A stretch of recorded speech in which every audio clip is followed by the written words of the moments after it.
nós acabamos de receber, não tem como negar a cara tímida da Fundação Santa Lídia, de que eles não virão e nos pedem que nós mandemos por escrito as questões. Nós temos até por escrito as questões, só que eu acho que não é a forma de se tratar o poder legislativo.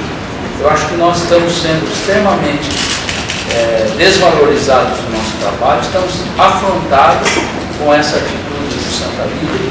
Isso vem mostrar para mim que realmente existe um despreparo administrativo e existe alguma coisa que está a esconder realmente. Está muito claro para mim. As coisas que estão acontecendo, que estão sistematicamente sendo negadas, apesar de evidências, como elas não têm resposta, nós vamos encaminhar para o Ministério Público. Principalmente a questão da fundação.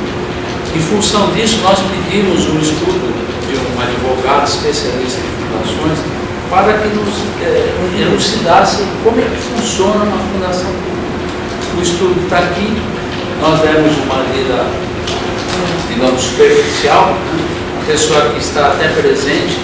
Quero agradecer de público o Francisco Carlos Linharte por ter feito esse trabalho consistente e que chegou à seguinte conclusão: a Fundação Santa Lídia, do Hospital Santa Lídia, está totalmente irregular, totalmente, seriamente irregular.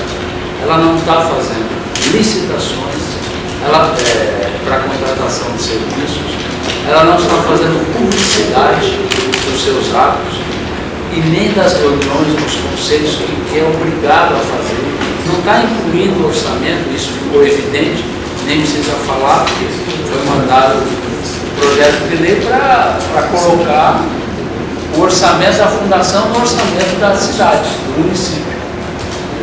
Mas tudo isso está aqui muito bem apontado. E em razão disso, Bertinho, Walter, eu acho que nós não temos muito mais o que fazer. Nós vamos então elaborar o relatório final e fazer essa representação